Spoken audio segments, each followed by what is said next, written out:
mots d'accueil. Et tu attends, Patrice, par contre, qu'on soit bien en démarrage d'enregistrement. Voilà. C'est parti. Bonjour et bienvenue à tous. Alors, je suis très heureux de voir se concrétiser aujourd'hui ce sujet si important qu'est la démocratie participative. Alors, sujet qui nous tient tous à cœur et nous sommes impatients de voir bientôt, j'espère, de premiers résultats concrets.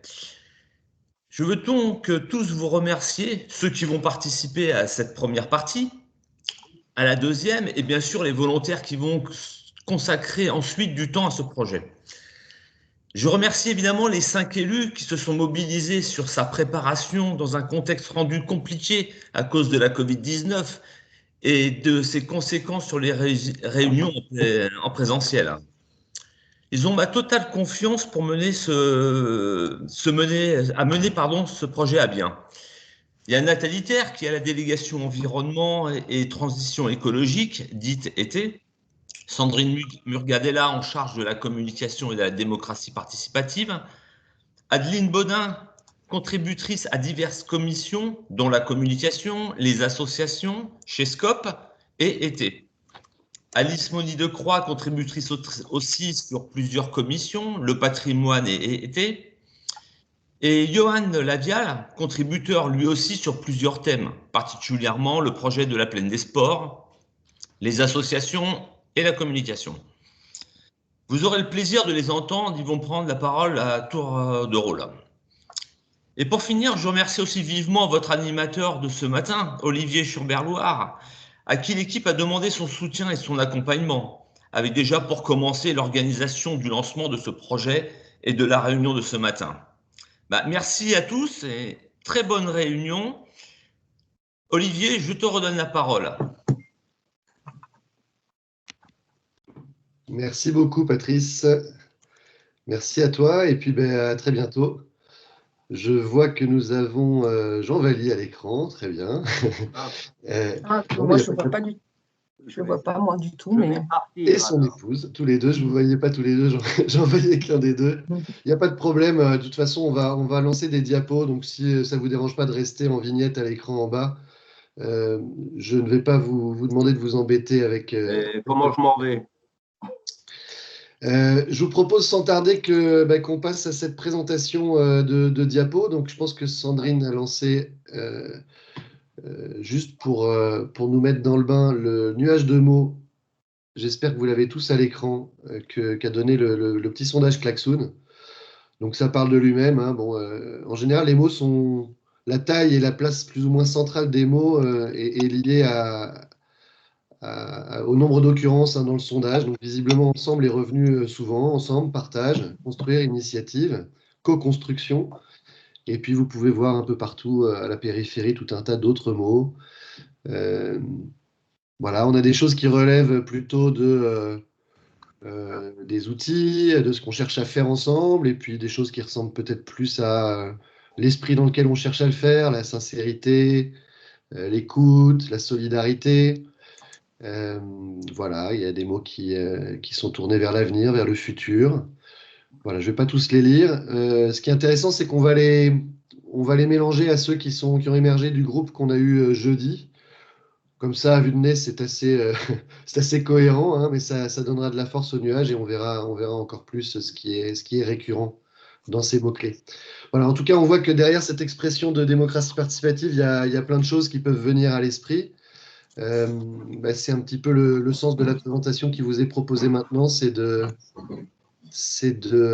rentrer un peu plus dans le détail. Qu'est-ce qu'on met derrière ces mots-là? Comment on se propose d'aborder le sujet? Donc, sans plus tarder, je crois que c'est toi, Nathalie, qui ouvre le feu. Et je t'invite à allumer ta caméra pour prendre le relais. Bonjour à tous, j'espère que vous me voyez, que vous m'entendez. Donc, je lance la présentation par cette première diapositive pour rappeler un peu le contexte de ce travail qu'on initie sur la démocratie participative, qui s'inscrit donc dans nos engagements du programme, puisque notre programme s'est largement inspiré du pacte pour la transition. Et nous sommes engagés à mettre en œuvre 27 des 32 mesures du pacte pour la transition. Et un des principes de ce pacte pour la transition est de co-construire justement des politiques locales. Et notamment, une des actions consiste à dire qu'on souhaite associer les habitants à l'élaboration des projets communaux en développant la démocratie participative.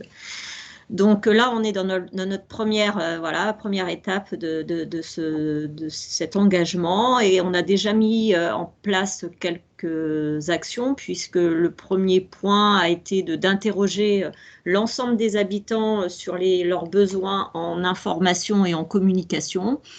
Et maintenant, donc, on lance le travail pour définir les règles de fonctionnement avec les habitants dans une charte qui guidera donc l'action municipale. Donc, pour vous redire que notre ambition est vraiment de mettre les habitants en position de vrais acteurs de la vie locale et de donner de l'espace à l'initiative citoyenne. On est souvent beaucoup plus intelligent quand on est plus nombreux, et donc plus on sera nombreux à travailler ensemble et plus il y aura de la participation, plus on arrivera à de belles réalisations.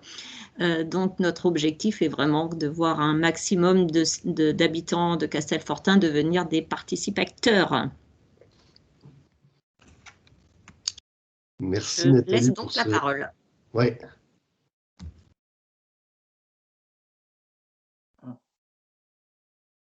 Sandrine, on t'entend pas, Sandrine, ton micro doit être fermé. Oui, pardon.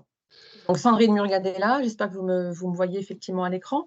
Donc Nathalie effectivement l'a évoqué, on a des engagements à plus ou moins long terme qui ont été pris lors de notre programme, et certains donc que nous avons enclenchés. Donc on a des premières actions qui ont été très rapidement mises en œuvre dès l'installation finalement du conseil municipal au mois de mai dernier, donc avec du retard évidemment.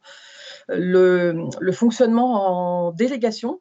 Donc, le maire a choisi de donner 8 délégations à des conseillers municipaux. Donc, au-delà du cercle des adjoints et du maire, il y a effectivement 3 conseillers qui ont eu des délégations, dont Nathalie qui est présente ici, qui a la délégation pour l'environnement et la transition écologique. Donc, effectivement, une distribution des responsabilités qui est élargie par rapport aux mandatures précédentes. Les plénières, nous travaillons effectivement, donc nous sommes 15 élus, nous travaillons ensemble régulièrement avec des mensuels tous les mois. Chaque commission, évidemment, se réunit aussi régulièrement à son rythme par rapport à son actualité et à son organisation. Mais de toute façon, nous échangeons l'ensemble de l'équipe par mail, par WhatsApp très, très, très fréquemment. Et donc, nous essayons vraiment de travailler collégialement le plus possible. En termes d'actions concrètes aussi réalisées assez rapidement, alors certaines un peu poussées par l'actualité Covid et d'autres aussi incitées par les remarques qu'on a pu avoir lors des diffusions successives et avec le sondage. On a effectivement très vite basculé sur une diffusion en direct de nos conseils municipaux. Donc, c'est effectivement quelque chose de très transparent, puisque vous avez vraiment en direct l'ensemble de la séance du conseil et les questions des habitants qui viennent dans la foulée. On a aussi mis en place au premier conseil municipal une adresse mail spécifique pour les questions des citoyens, pour les personnes qui ne peuvent pas se rendre en physique dans la salle du conseil et qui souhaitent poser des questions. Ces questions sont lues à l'issue de la séance du conseil municipal, comme les questions du public, les réponses qui sont apportées comme si les personnes étaient présentes dans la salle. On a aussi mis en place, alors plutôt les derniers conseils de fin d'année, un petit amendement sur les ordres du jour et les comptes rendus. On a essayé de rendre ça plus lisible, de donner du sens finalement aux points qui sont souvent très techniques dans les ordres du jour formels, officiels qu'on envoie et qu'on partageait depuis très longtemps. On a essayé de donner du sens et de les compléter. De la même manière, les comptes rendus, on a essayé de redonner un petit peu de contexte pour que ce soit plus clair pour vous. En termes de fonctionnement, on a effectivement commencé à faire des premiers pas dans cet esprit de partage et de travail collégial et d'intelligence collective. On parlait Nathalie juste avant, sur les projets qu'on a été amené à lancer en 2020, le projet de l'école maternelle qui était déjà à l'étude depuis déjà longtemps, mais qui se concrétise un petit peu plus en 2020, et la plaine des sports, donc dont Johan est un très, très ardent défenseur et contributeur, parce que c'est lui qui pilote le projet. Donc ces 2 projets ont été menés, alors avec évidemment 1 ou 2 élus dans le groupe, mais aussi avec des référents parce que c'était leurs compétences, parce que c'était des utilisateurs, parce que c'était des personnes impliquées dans le sujet ou des riverains. Et donc, ces 2 projets, on les a lancés dans l'esprit de ce qu'on souhaite mettre en place. Ça pourra nous servir aussi pour des retours d'expérience, pour alimenter notre charte et les principes de fonctionnement. Et puis, comme Nathalie l'a évoqué, on s'était engagé à faire un sondage, on l'a fait. En octobre, on a eu 115 réponses. Ça peut paraître peu, mais finalement, 115 sur les à peu près 600 foyers de la commune, c'est quand même pas mal. On était assez contents, c'était assez significatif les résultats qu'il y avait dedans et plutôt parlant pour nous. Il y avait évidemment des commentaires, des critiques qu'on a lues, qu'on a prises, effectivement. On a essayé de mettre en place des premières actions en réponse à ces commentaires. Et donc, vous verrez un petit peu plus tard, on a un petit slide qui en parle sur une des composantes particulières. Donc, vous avez eu les résultats de ce sondage dans les brèves, que j'espère que vous avez eu l'occasion de regarder. C'était vraiment très instructif pour nous en termes d'action de progression. Donc, c'est des petites actions pour certaines qu'on a mises en place qui ne sont pas forcément très compliquées, qu'on peut éventuellement enrichir, compléter avec d'autres actions que vous auriez en tête à l'avenir. Donc évidemment, ce n'est qu'un début. On a beaucoup de choses encore à imaginer. C'était des premiers pas. J'espère que vous les avez appréciés malgré tout. Et donc, il faut qu'on travaille ensemble sur la mise en place d'un dispositif beaucoup plus global. Et c'est ce qu'on va construire avec vous, justement, de façon participative ici. Merci Sandrine. Je pense que c'est Adeline qui prend la main. Tout à fait. Bonjour à tous. Parler en fait de qu'est-ce que la démocratie participative. Donc avec l'équipe d'élus, on a un petit peu commencé à déblayer les différentes définitions, etc. On a choisi celle-là pour vous la donner, mais après c'est une des définitions possibles, c'est-à-dire que la démocratie participative est un ensemble des moyens et outils qui favorisent l'implication directe des citoyens habitants dans la vie politique locale et accroissent leur rôle dans la prise de décision. Donc cette diapositive, elle est illustrée par des petites bulles qui sont en fait effectivement des moyens et des outils. Donc c'est une liste un peu non exhaustive parce qu'il en existe pléthore. Et ça va être à nous, tous ensemble, de choisir lesquels on souhaitera mettre en place selon les caractéristiques, la typologie de Châteaufort, puisque on est quand même une petite commune par rapport à des grandes villes qui mettent en place la démocratie participative. Je peux par exemple donner un exemple où dernièrement à Plaisir, là ils sont en train de créer des gros conseils de quartier, mais Plaisir c'est quand même une commune plus importante que Châteaufort.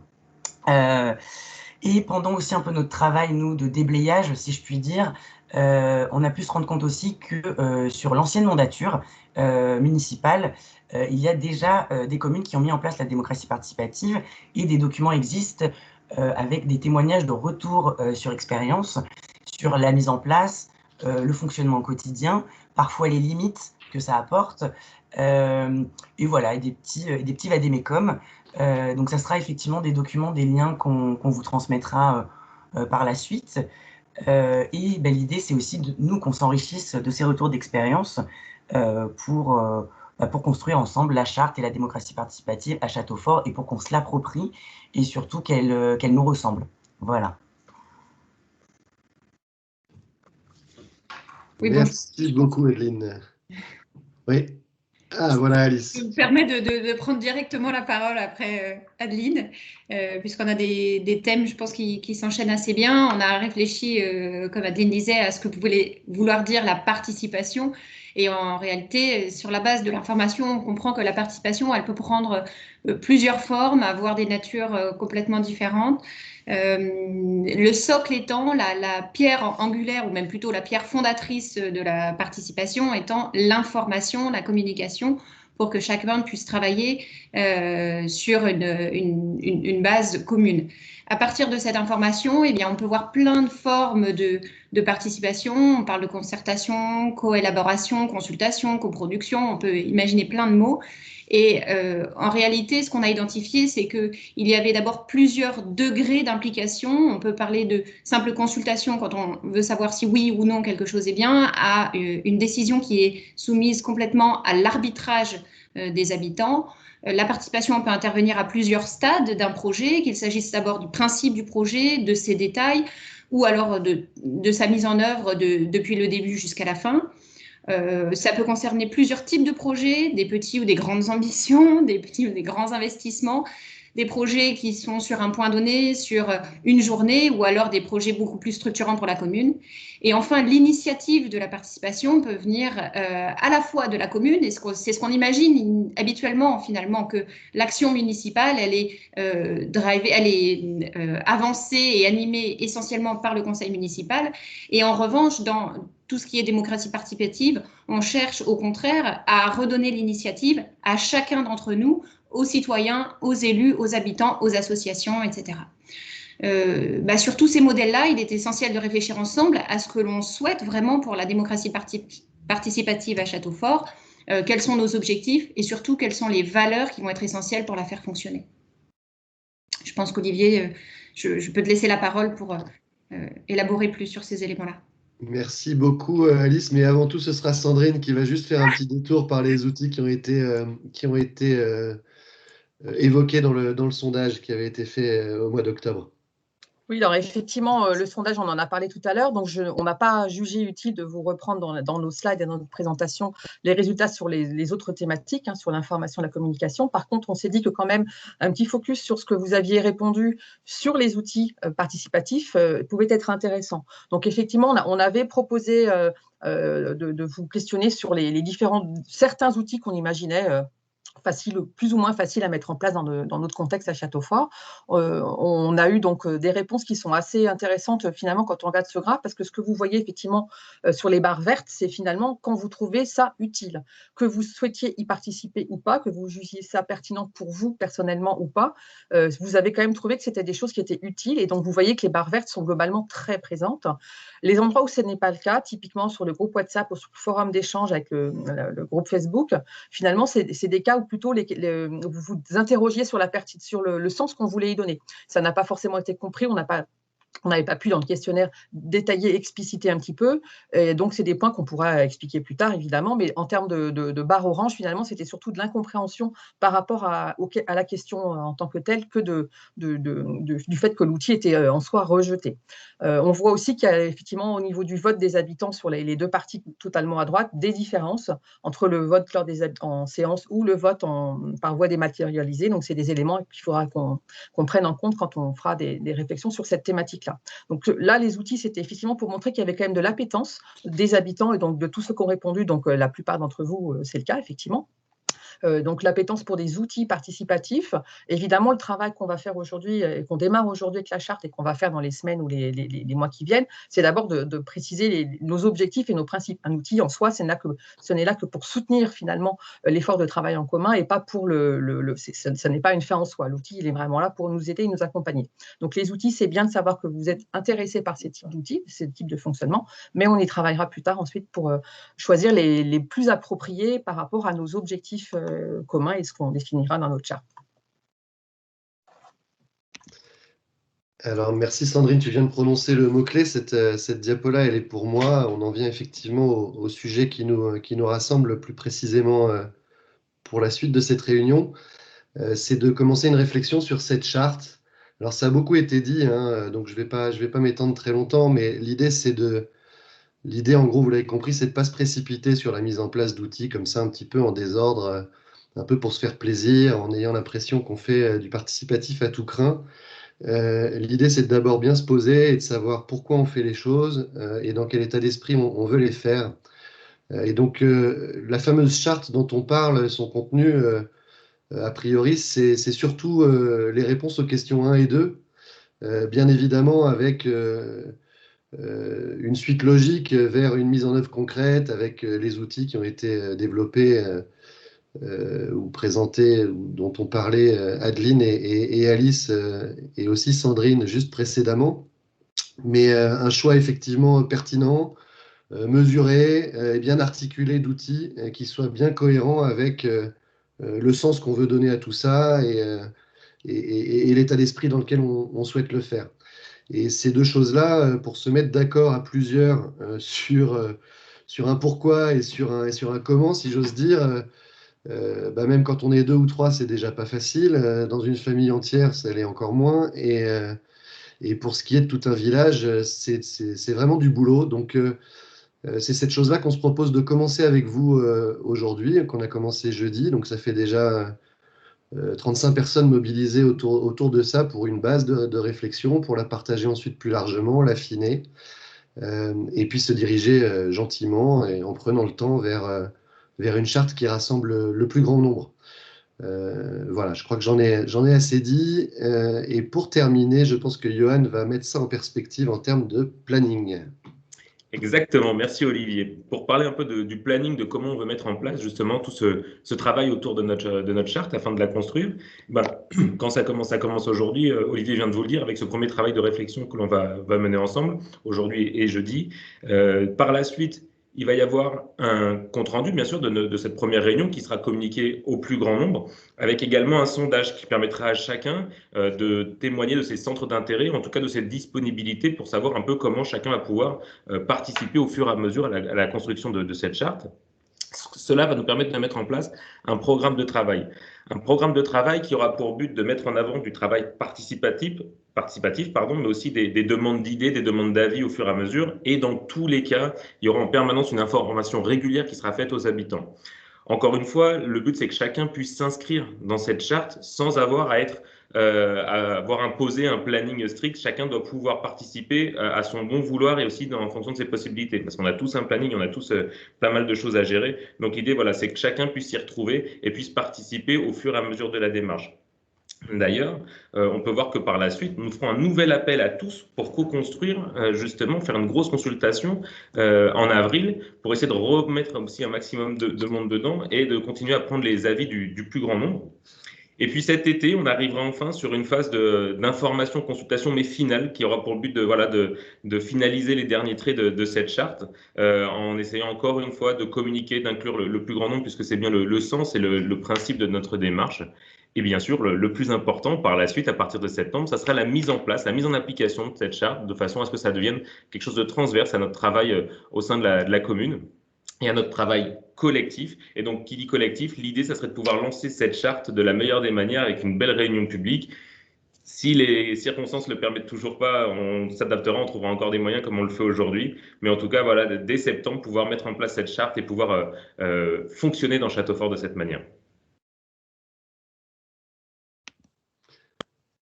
Merci beaucoup, Johan. Donc, c'était la dernière diapo de présentation. Et en guise de transition vers la deuxième partie de la réunion, on vous propose, je vous l'avais promis tout à l'heure, un nouveau sondage Klaxoon. Sur les moyens de connexion, je vous le répète, hein, soit par smartphone, soit en allant cliquer dans le lien que Johan a partagé dans la zone de conversation à 10h42, si je ne me trompe. Quoi qu'il arrive, si vous allez par smartphone, le code à taper est XYARRK3, c'est-à-dire ce qui s'affiche à la fin de l'adresse Internet que vous avez sous les yeux. Je rappelle le fonctionnement. Soit vous rentrez les mots-clés l'un après l'autre, et là, il n'y a pas de souci. Soit vous voulez en rentrer plusieurs et vous tapez plusieurs mots-clés séparés d'un espace. Soit vous voulez entrer une expression, un groupe de mots que vous ne voulez pas voir séparés lors de l'affichage dans le nuage. Et dans ce cas, vous les liez avec des tirets, ou bien vous les attachez les uns aux autres. Voilà, donc je vous laisse le temps de rentrer tranquillement les mots-clés qui vous intéressent. Je vais faire l'exercice, moi, de mon côté aussi.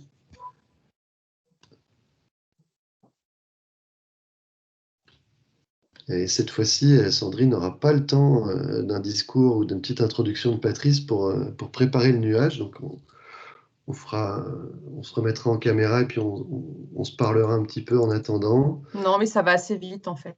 Ça va assez vite. Je maîtrise par rapport à jeudi soir. C'est devenu une virtuose de la manipulation de Klaxoon. Disons que j'ai progressé par rapport à jeudi.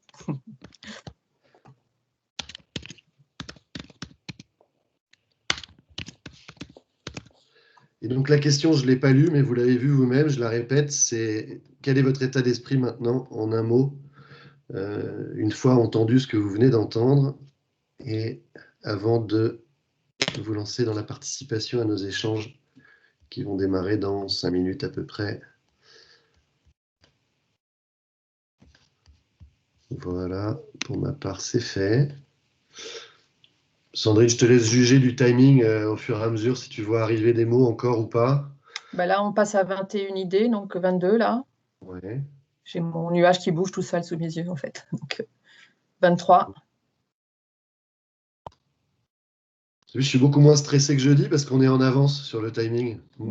Donc, donc pas de pression. Donc 23, si jamais ça se stabilise, je peux effectivement arrêter maintenant. Personne n'est frustré, c'est bon, j'y vais. Alors, on arrête. Non, 24, il y en a une de plus. Hop. Voilà, j'y vais. Je coupe maintenant, fermé. Hop. Je vais vous envoyer une capture. Hop. On va voir un peu dans quel état d'esprit nous nous trouvons tous Alors, hop. à cet instant. Oh là là, le suspense, Sandrine, est à son comble. J'ai l'impression d'être un commentateur sportif qui fait un petit peu de remplissage en attendant l'interview du champion. Ah, attends, je pense qu'il faut que je repartage le... Je peux vous parler? Vas-y, Françoise. Moi, je n'arrive absolument pas à me connecter sur ce truc, ouais. l'Axoon, là. Donc là, je suis entrée dedans. Il me demande un email, un mot de passe. Ah oui, oui. Donc, et donc, moi, je peux rien faire. Écoute, si tu veux nous dire dans quel état d'esprit tu es, Françoise, à l'instant T, avant de te lancer dans ce... C'est un peu tôt, mais... Quel mot tu aurais eu envie d'envoyer dans Klaxoon si tu avais pu te connecter? C'est un... Attends, je vais te le dire. C'est échange. Ah, super, merci. Alors, attends, faut que je mette le diaporama. Dès que je partage le diaporama. Là, on a une diapo sous les yeux, mais qui est la diapo... Mais c'est pas la bonne. Ouais. Là, c'est bon, normalement, non? Voilà, super. Ouais. Bon, bah, ça fait plaisir de voir des trucs comme ça, enthousiaste, envie, impatient, curieux, motivé, confiance, intéressé et let's go. Ça, c'est les plus gros mots que je vois. Ce ne sont pas des gros mots, hein, mais voilà, agissons vite, intérêt, réflexion, intéressé, super, on y croit, etc. Bon, merci beaucoup pour toute cette énergie positive. Bon, bah, écoutez, ce que je vous propose, c'est qu'on entre dans la deuxième partie de réunion. À vrai dire, la première partie, elle avait été ouverte à un public plus large, mais je crois que nous sommes exactement le nombre de personnes qui s'étaient inscrites pour l'ensemble. Donc, je vous invite tous à bien rester avec nous. L'idée maintenant, donc vous l'avez compris, c'est de commencer à parler des deux questions que j'évoquais tout à l'heure, qui sont un peu le socle, le fondement de la charte. Et pour ce faire, on va se mettre en petits groupes. Donc, quelques consignes, quelques indications d'ordre technique. La première chose, c'est que pour l'instant, on n'en avait pas besoin, mais quand on va se parler en petits groupes, ce sera intéressant qu'on ait les noms de tout le monde. Donc, si vous pouvez vérifier que le nom qui s'affiche